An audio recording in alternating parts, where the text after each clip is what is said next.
जय हिंद दोस्तों, स्वागत है हमारे यूट्यूब चैनल में।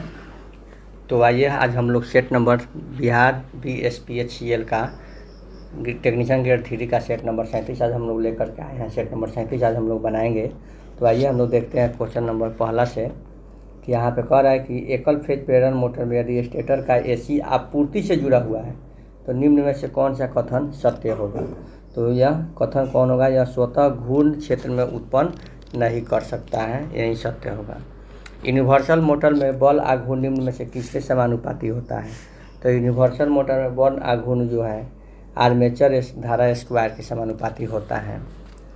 एकल फेज शैथिल्य मोटर किस प्रकार की मोटर है? एकल फेज शैथिल्य मोटर जो है यानी कि हिस्टोरिसिस मोटर जो है या किस प्रकार की मोटर है मेरे प्यारे साथियों? तो ये जो है तुल्यकालिक मोटर है। एक स्टेपर मोटर मूलतः एक होती है। एक स्टेपर मूलतः क्या होती है? तो एक स्टेपर मूलतः जो होती है तुल्यकालिक मोटर होती है। एक इंडक्शन मोटर में स्टेटर और रोटर के स्लॉट की संख्या बराबर होने पर मोटर स्टार्ट नहीं होता है, उसे क्या कहते हैं? तो उसे हम लोग कॉगिंग कहते हैं। नेक्स्ट मेरे प्यारे साथियों कह रहा है कि प्रेरण मोटर यानी कि इंडक्शन मोटर में रोटर सॉफ्ट किस धातु का बना होता है? तो रोटर सॉफ्ट जो है आपका हल्का स्टील का बना होता है। स्लिप रिंग इंडक्शन मोटर में रोटर करंट फ्रीक्वेंसी निम्न में से किस पर निर्भर करती है? तो किस पर निर्भर करती है मेरे प्यारे साथियों? तो ये स्लिप की मात्रा पर निर्भर करती है। किस प्रकार के रोटर में लपेटे जाने वाली चालकों के लिए समानांतर खांचों में युक्त बेलनाकार लेमिनेटेड कोर होते हैं? तो किस में लेमिनेटेड कोर होते हैं मेरे प्यारे साथियों? तो ये जो हो जाएगा आपका स्क्वेरल केज रोटर में। लैप वाइंडिंग में समानांतर पथों की संख्या हमेशा होती है। लैप वाइंडिंग में समानांतर पथों की संख्या हमेशा क्या होगी दोस्तों? तो पोल्स की संख्या के बराबर। एक क्वाइल को बाहर आने वाले सिरों को क्या कहा जाता है? तो एक क्वाइल के बाहर आने वाले सिरों को कहा जाता है क्वाइल की लीड्स। क्या कहा जाता है? क्वाइल की लीड्स कहा जाता है। अब है निम्नलिखित में से वह वाइंडिंग कौन सी है जिसमें प्रति क्वाइल्स की संख्या मशीनों की पोल्स की संख्या के बराबर होती है? तो उसे हम लोग क्या कहते हैं? बराबर होती है तो उसे हम लोग कहते हैं पूर्ण क्वाइल वाइंडिंग कहते हैं। एक ध्रुव के तहत कई स्लॉट में वितरित की गई EMF के फैक्टर को प्रेरित EMF के अंकगणित योग का अनुपात क्या होता है? तो ये होता है डिस्ट्रीब्यूशन फैक्टर। एक सम्मिश्रण धारा तरंग के समीकरण दिया हुआ है, देखिए इतना दिया हुआ है, तो धारा का RMS मान क्या होगा एम्पियर में? तो धारा का RMS मान जो है आपका 10 होगा। लो पावर फैक्टर निम्नलिखित में से कौन सी हानि होती है? लो पावर फैक्टर में कौन सी हानि होती है? तो ये उपयुक्त सभी हानियाँ होती है। कह रहा है कि 40 वाट 60 वाट और 100 वाट के 3 बल्ब को 200 वोल्ट के मेंस के साथ श्रेणी में जोड़ा जाता है तो किसकी ऊर्जा खपत अधिक होगी? किसकी ऊर्जा खपत अधिक होगी? तो 40 वाट के बल्ब की। चित्र में दर्शाया गया अल्टरनेटर किस प्रकार का है? तो चित्र में दर्शाया गया अल्टरनेटर जो है आपका किस प्रकार का है? तो ये जो है आपका अर्थ युक्त स्टार संयोजित। कह रहा है कि यहाँ पे त्रिकला यानी कि 3 फेज अल्टरनेटर तुल्यकालन सिंक्रोनस के लिए जब सर्व अदीप्त लैंप विधि उपयोग की जाती है तो लैंप एक ही समय पर दीप्त नहीं होते हैं किंतु विभिन्न समयों पर होते हैं। प्रयुक्त लैंप समान वक्रता और वोल्टता निर्धारक हैं। तो लैंप संयोजन की जांच की गई और सही पाई गई। यह निम्नलिखित में से एक कारक के अंतर के कारण है तो उसे क्या कहते हैं? तो उसे हम लोग कला अनुक्रम कहते हैं। यहाँ पे कह रहा है कि अल्टरनेटर क्षेत्र रोटर पर समायोजित किया जाता है और आर्मेचर वाइंडिंग रोटर पर। क्योंकि आवश्यक स्लिप रिंग्स केवल 3 होती है। 8 पोल पर एक अल्टरनेटर 375 RPM स्पीड से घूम रहा है तो अल्टरनेटर की फ्रीक्वेंसी क्या होगी? तो इसकी फ्रीक्वेंसी होगी 25 सेकेंड। एक अल्टरनेटर जिसमें 8 पोल और 250 RPM से चक्कर लगाता है तो उसकी आवृत्ति क्या होगी? तो उसकी आवृत्ति होगी 16 होल 2/3 हर्ट्ज। निम्नलिखित में से किसका प्रयोग केबल को यांत्रिक सुरक्षा प्रदान करने के लिए किया जाता है। तो किसकी सुरक्षा के लिए? कवचित तार की। अच्छे विद्युत रोधी पदार्थ की मुख्य आवश्यकता है कि इसमें हो क्या हो, तो इसमें जो है आपकी क्या हो, तो अच्छा परावैद्युत सामर्थ्य हो। किसी केबल का धारा वहन क्षमता उसके चालक के किस पर निर्भर करती है? तो उसके चालक के परिच्छेदीय क्षेत्रफल पर निर्भर करती है। किस प्रकार के एसी से डीसी परिवर्तक की क्षतियाँ कम और दक्षता अधिक होती है? तो ये मेटल रेक्टिफायर की। निम्नलिखित में से किस वाइंडिंग में बैक पिच और फ्रंट पिच में केवल 2 कंडक्टर का अंतर होता है? तो किसके होता है? तो ये होता है लैप वाइंडिंग में होता है। तो कह रहा है कि यहाँ पे देखिए, यहाँ पे कह रहा है कि एक पथी लैंप कुंडलित जनित्र में उत्पन्न होने वाला विद्युत वाहक बल कितना होता है? तो ये होता है आपका ऑप्शन नंबर बी होता है। यहाँ पे कह रहा है वेब वाइंडिंग में होता है। वेब वाइंडिंग में क्या होता है? तो वेब वाइंडिंग में A=2 होता है। द्विक परिणामित्र खंड कम्यूटेड सेगमेंट की सहायता से एक दूसरे से रोधित किए जाते हैं, उसे क्या कहते हैं? तो उसे हम लोग अवरक कहते हैं। एक डीसी मशीन के निम्नलिखित ब्रेकिंग फंक्शन में से किसे के दौरान ऊर्जा बचाई जाती है? तो ये रीजनरेटिव ब्रेकिंग के माध्यम से। बिना लोड के डीसी सीरीज वाले मोटर को नहीं चलाना चाहिए। क्यों नहीं चलाना चाहिए? इसकी गति खतरनाक सीमा तक बढ़ जाएगी, क्योंकि इसकी गति जो है खतरनाक सीमा तक बढ़ जाएगी। मोटर जिसमें सीरीज फील्ड वाइंडिंग और शंट फील्ड वाइंडिंग के कारण उत्पन्न हुई फील्ड की सहायता के लिए जुड़ी होती है, उसे क्या कहते हैं? तो उसे हम लोग क्या कहते हैं मेरे प्यारे साथियों? 31 का क्या हो जाएगा? तो उसे हम लोग संचयी यौगिक मोटर कहते हैं। चालू करने से पूर्व प्रत्येक उपकरण की विद्युत रोधी प्रतिरोध हेतु जांच करनी चाहिए। जल तापक के लिए विद्युत रोधी प्रतिरोध का मान किससे कम नहीं होना चाहिए? तो ये जो है आपका 0.5 मेगा ओम से कम नहीं होना चाहिए। गीजर के बाहरी आवरण और भीतरी आवरण के बीच कौन सी सामग्री उपयोग की जाती है मेरे प्यारे दोस्तों? तो कौन सी सामग्री उपयोग की जाती है? तो ये ग्लास वूल जो है प्रयोग की जाती है। अब आता है 34 में विद्युत आघात से बचने के सर्वाधिक महत्वपूर्ण विधि क्या है? तो सर्वाधिक महत्वपूर्ण विधि है उचित भूयोजन अर्थिंग का होना। नेक्स्ट है मेरे प्यारे साथियों, नेक्स्ट कह रहा है निम्नलिखित में से कौन सा विद्युत पृष्ठ से संरक्षण प्रदान करता है? कौन सा प्रदान करता है? तो ये हो जाएगा ऑप्शन नंबर बी ELCB।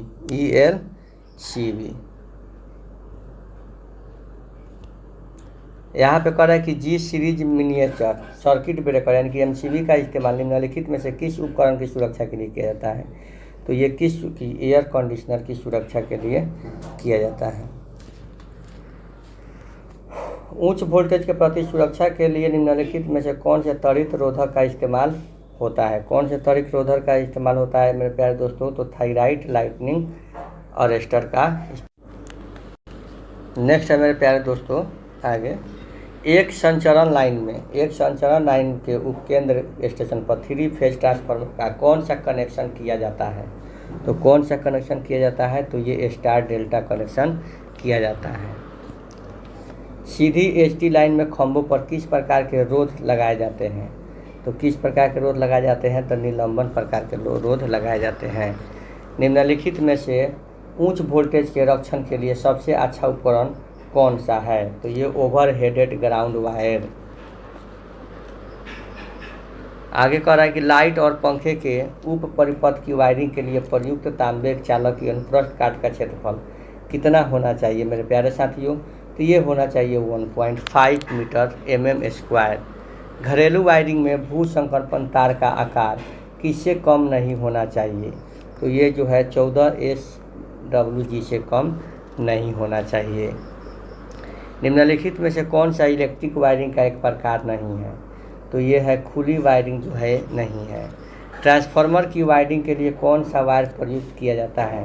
तो ट्रांसफार्मर की वायरिंग के लिए सुपर इनेमल्ड कॉपर वायर एक स्टेप अप ट्रांसफार्मर निम्नलिखित में से कौन सी वाइंडिंग में टर्न्स की संख्या अधिक होती है? तो ये सेकेंडरी वाइंडिंग में।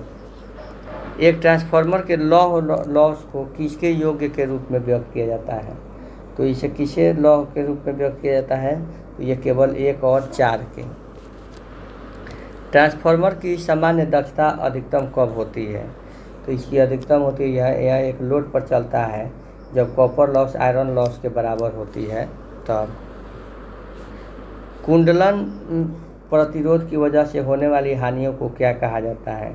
तो उसे हम लोग ताम्र हानि कहते हैं। अब आता है 49 में सिंक्रोनस मोटर की सप्लाई के 2 स्रोतों की आवश्यकता होती है। आर्मेचर को चलाने के लिए बिजली की आपूर्ति के लिए एसी स्रोत और क्या होनी चाहिए? तो फील्ड को उत्तेजित करने के लिए डीसी स्रोत होनी चाहिए। यहाँ पे कह रहा है कि समकालिक संधारित्र होता है। समकालीन संधारित्र क्या होता है? तो ये आंतरिक लोड के बिना अधिक उत्तेजित समकालिक मोटर होता है। वह एक नेटवर्क जिसका उपयोग किसी विंडिंग में लेन कंप्यूटरों को एक दूसरे से कनेक्ट करने के लिए किया जाता है क्या कहलाता है? तो ये क्या कहलाता है? तो ये इंट्रानेट कहलाता है।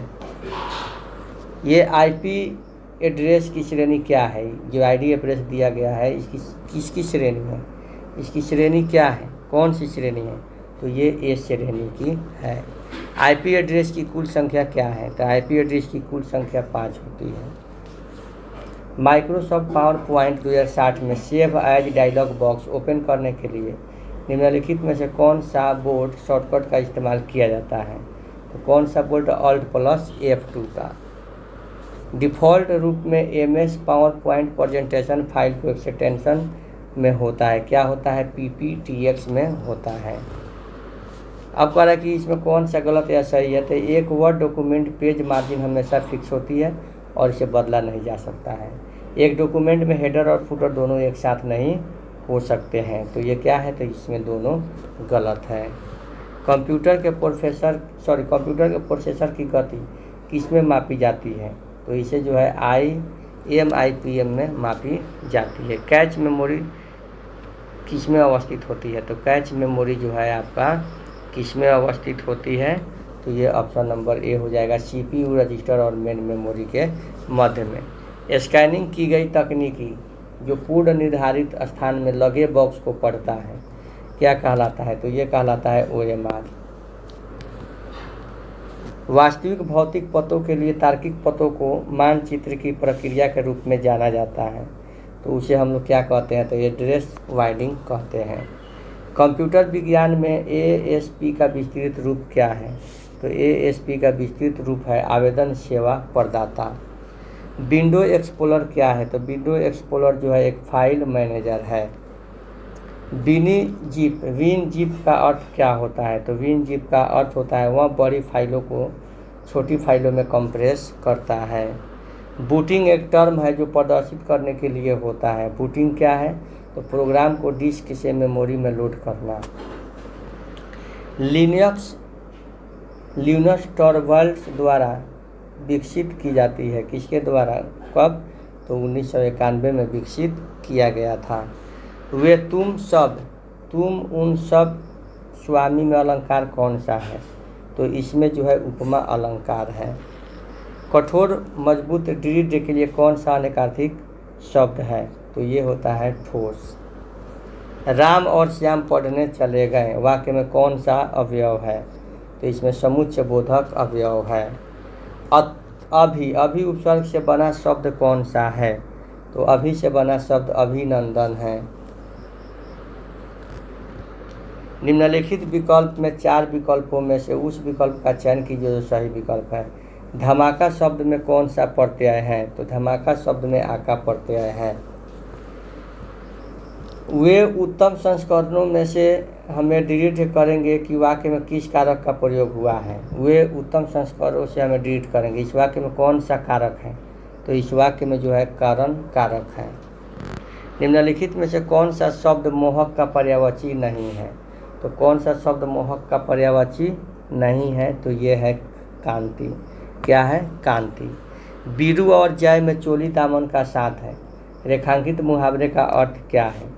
तो रेखांकित मुहावरे का अर्थ है एक दूसरे पर निर्भरता। घुड़दौड़ का सही संधि विच्छेद क्या है? तो घुड़दौड़ का घोड़ा जोड़ दौड़। निम्नलिखित में से कौन सा शब्द तद्भव है? तो कौन सा शब्द तद्भव है? तो ये कुंवर जो है तद्भव है। कौन सा है? कुंवर तद्भव है।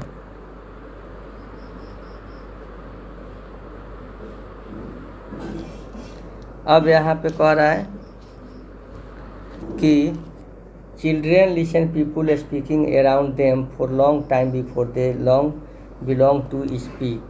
तो इसमें जो है आपका option number C children listens जो दिया हुआ है यहीं गलत है। Mother shall return within an hour. A lover of work ergophile. A round away of speaking